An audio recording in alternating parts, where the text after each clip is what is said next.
Hi guys! Welcome to my channel, and for today's video, i-review natin tong Suzuki Every-Wagon DA64W Sporty Edition.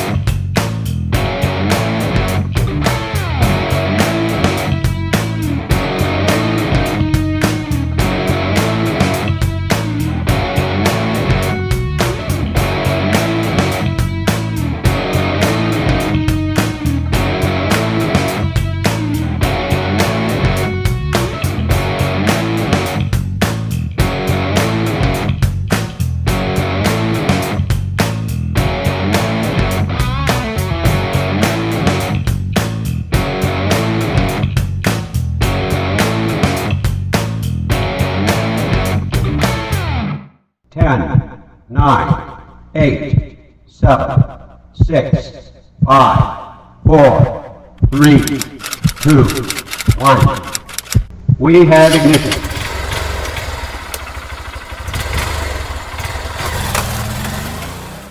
Itong minivan na to, binili namin to kay Sir Dodong Laagan Surplus TV. Meron siya yung bumper ni Sir Dodong, sporty grills, naka 3-layer headlights rin siya, LED yung headlight, yung high beam ay halogen, park light at signal light. Yung wiper natin, originally from Japan, nandun siya sa side na yon, pero walang problema kasi yung vision natin hindi siya nabablock lalo na pag umuulan. Nawawipe niya pa rin yung ulan kahit nasa left side siya, no? Tignan natin kung anong nasa loob nitong hood. So ang latch nitong hood ng Every-Wagon natin ay nasa left side. Tapos pagkatapos mong mabuksan doon, bubuksan mo na dito. So dito makikita natin yung reservoir ng ating radiator, reservoir ng ating windshield washer. Ito yung wiper motor natin. Tapos ito yung brake fluid reservoir natin. Naka Bosch horn tayo. So guys, paparinig ko sa inyo yung Bosch horn. Makikita niyo yung antena sa FM radio. Mostly hindi namin siya nagagamit kasi naka-CarPlay kami. Meron siyang Android Auto at CarPlay. So dito sa side, meron tayong rain visor. Kompleto siya. 4 na sides. So meron rin tayong customized fender. So iba siya sa ibang fender na nabibili natin online kasi ito, customized talaga to ni Sir Dodong Laagan. So itong setup na to, requested talaga namin to. Meron siyang 2-inch lift at naka off-road setup. So yung gulong natin pang off-road yan. So dito tayo sa passenger side. Naka double power slide tayo, left and right. Dito sa left side, kasamang lumalabas yung auto step.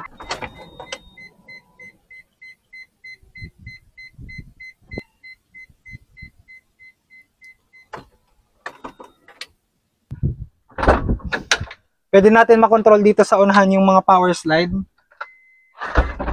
Katulad dyan sa kabila. Pasarado. Pati dito sa side na to. So kapag may gamit kayo or may sakay kayo na may gamit, pwede nyo nang buksan sa loob kahit hindi kayo lumalabas. Pwede rin natin i-turn off yung function na yan. Kapag naka-turn off siya, magaan lang yung pintuan niya. Pwedeng lumalabas rin yung auto step habang naka-manual mode siya. Pag sinarado mo siya, babalik siya ng kusa. Pwede mo rin siyang i-turn off kung gusto nyo. May option kayong i-turn off yung double power slide at auto step. Makikita nyo hindi siya lumabas. Isa sa mga request natin kay Sir Dodong Laagan ay itong detachable roof rack carrier. So ang ating brake system pala sa unahan ay disc brake, sa likod naman ay drum brakes. Yung color ng ating unit ay two-tone, silver at black. Itong ating side mirror ay auto retract at adjustable. Kapag linak mo siya, kusa siyang sasarado kapag nakalak na. So dyan pa lang malalaman mo nakalak na yung sasakyan. Kusa rin siyang bubukas kapag binuksan mo yung sasakyan. So guys, dito naman sa likod meron tayong aluminum ladder galing sa Jimny at rear bumper. Meron rin tayong plate holder para hindi mabend yung plaka. Isang dashcam at isa namang reverse camera para sa Android stereo natin. Nagpakabit rin tayo or nag-request tayo ng reverse sensor. So sa mga nagtatanong dyan kung pwede bang akyatan itong ladder na ito, gamit na gamit namin to sa biyahe namin from Mindanao to Luzon dahil nagkakabit tayo ng camera dyan. So kung makikita nyo, pwede. Meron rin tayong windshield washer at wiper dito sa likod. Ito yung space natin sa likod. Meron tayong third seat or third row seat dito sa likod. Pwede nyo siyang itiklop. Yan. Pwede nyo rin siyang tanggalin dahil naka-bolt on lang siya. Dito sa likod, meron tayong cigarette lighter port. So, pwede tayong mag-connect ng mga ganito para makapag-charge tayo. Pwede rin siyang connectan ng air compressor kung gusto nyo magpahangin ng gulong. So, dito naman sa area ito, nandito yung reserve natin. Yung reserve wheel natin ay naka-cage. So, para ma-access yung ating spare, kukunin nyo lang yung tire wrench doon. Tapos, bababa na siya pag inikot nyo. Kasama sa pagbili namin nitong sasakyan, itong riser, tire wrench, at jack. Nandyan siya. Yan yung lagayan niya. So guys, ito yung second row natin. Naka-captain seat siya. So, ito yung legroom niya. So kung meron kayong sakay sa likod, pwede nyo siyang i-abante at sobrang lawak pa ng legroom niya. Pwede nyo rin siyang i-recline. So para makapasok sa third row, napakadali lang. Ititiklop niya lang to. Pwede nyo rin itiklop doon sa kabila. Meron ribbon dito sa likod. Hihilahin nyo lang yung ribbon. May hawakan dito sa taas. Meron rin hawakan dito. So, pwede kayong maghawak dito. Yan. Makakaupo na kayo. Dito sa ilalim, pwede kayong maglagay pa ng mga gamit. Ngayon, ang nilalagay ko dito sa ilalim ay mga payong, extra tools at yung early warning device natin. So, left and right yung lagayan natin sa gilid. So, in total, 8-seater siya.